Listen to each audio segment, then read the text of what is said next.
नमस्कार।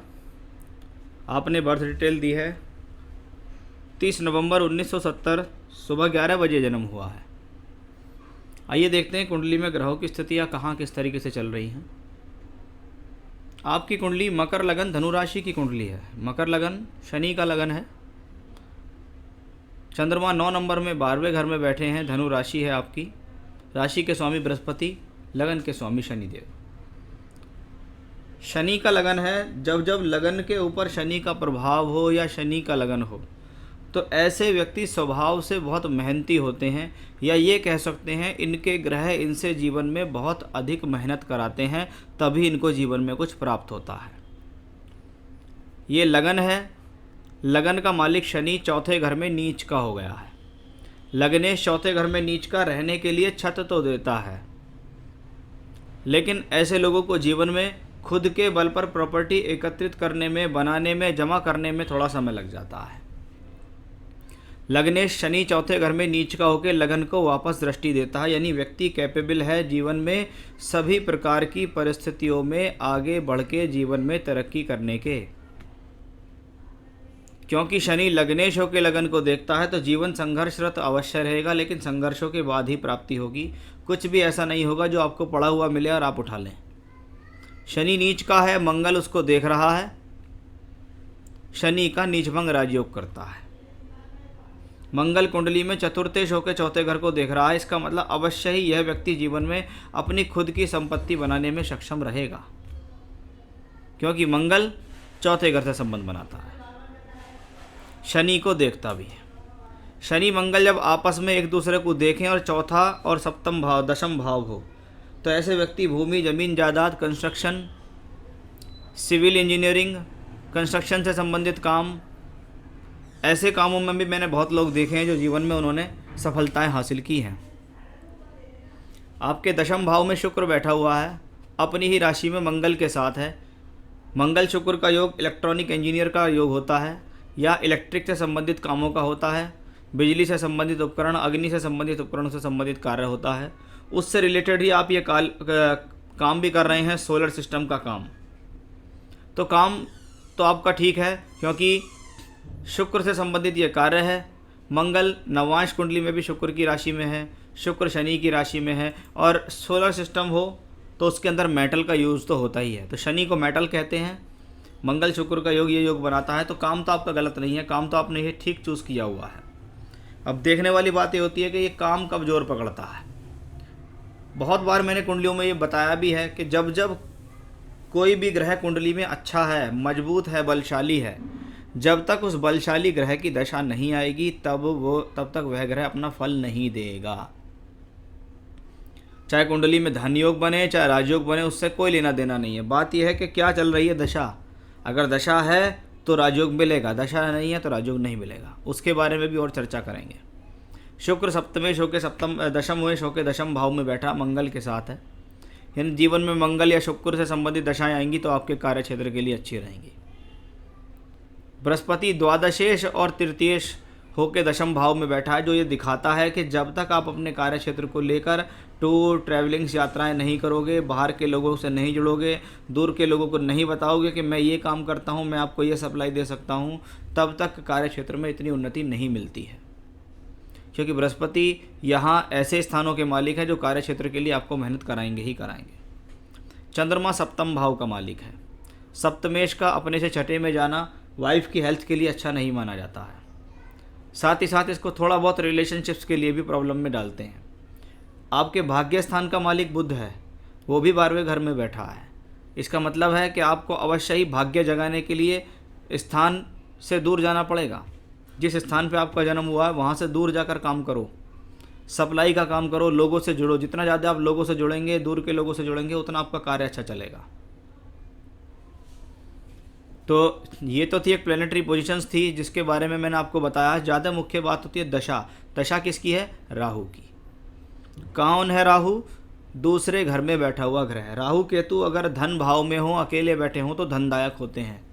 ये ग्रह अपनी दशा में धन देने में सक्षम है, लेकिन राहु और केतु को ग्रहों का स्थान नहीं मिला है, ये छाया ग्रह हैं।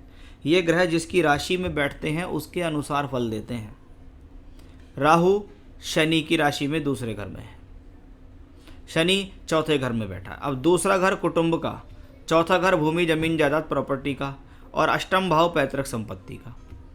इस पे राहु केतु का असर है और शनि से संबंधित फल मिलने वाले हैं। यानी जीवन में पैतृक संपत्ति मिलेगी, विवादित मिलेगी।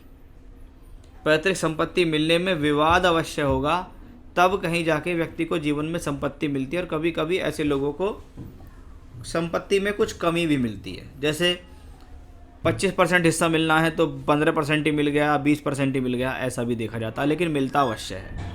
क्योंकि आपने पूछा पैतृक संपत्ति मिलेगी या नहीं, तो मैं अवश्य कहूँगा आपसे कि राहु की दशा में पैतृक संपत्ति अवश्य मिलेगी। राहु शनि की राशि में है, शनि चौथे घर में नीच का है, मंगल द्वारा दृष्ट है, मंगल से नीच भंग राजयोग है। यानी ऐसा ग्रह अपनी दशा में धीरे धीरे धीरे करके राइज कराएगा। कोई भी मिरेकल नहीं होगा, कोई चमत्कार नहीं होगा, मेहनत पूरी कराएगा तब जाके रिजल्ट देगा। क्योंकि राहु यहाँ शनि की राशि में, दूसरे घर में शनि होता है, राहु हो और शनि नीच का हो तो पारिवारिक लोगों के साथ संबंधों में खटास आती है। कभी कभी संपत्ति को लेकर संबंधों में खटास आती है। क्योंकि राहु शनि की राशि में, शनि 4th हाउस में मंगल से दृष्ट हैं, तो अवश्य ही जीवन में राहु की दशा खुद का मकान बनाने का भी योग आपको देगी। वर्तमान में राहु की दशा है, उसको प्रॉपर्टी के चार्ट में देखते हैं। D4 में राहु 8th हाउस में सूर्य के साथ है। यानी यहाँ भी इसने कॉम्बिनेशन बनाया कि पैतृक संपत्ति से लाभ मिलेगा।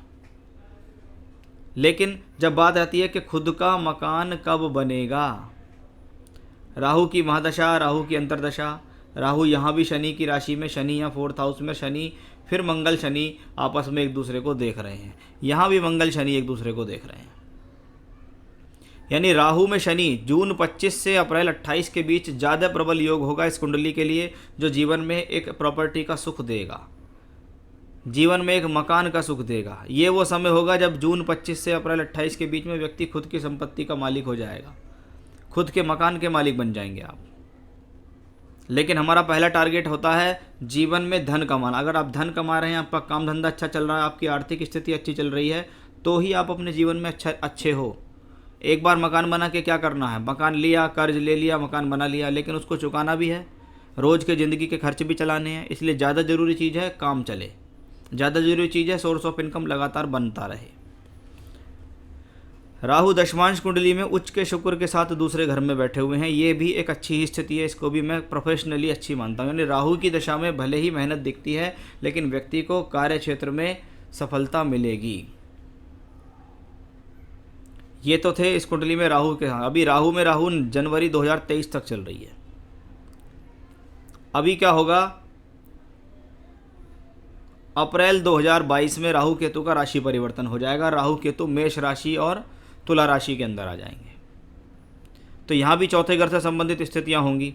अब आपके जो सवाल हैं, आर्थिक स्थिति कब ठीक होगी, मैं समझता हूँ अप्रैल के बाद आपकी आर्थिक स्थिति स्टेप बाय स्टेप धीरे धीरे ठीक होनी शुरू हो जाएगी। अभी अप्रैल तक का संघर्ष आपकी लाइफ में दिख रहा है, एक बात। दूसरा, खुद का मकान कब होगा वो मैंने आपको बताया। सोलर सिस्टम का काम कब चलेगा, कब शुरू होगा, देखिए आप उसके प्रति प्रयासरत रहिए, क्योंकि काम तो आपका ठीक है।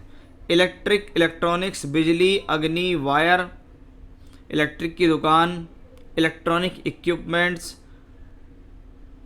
इलेक्ट्रॉनिक शोरूम्स जो होते हैं, ऐसे कामों में ऐसे लोगों को सफलता मिलती है।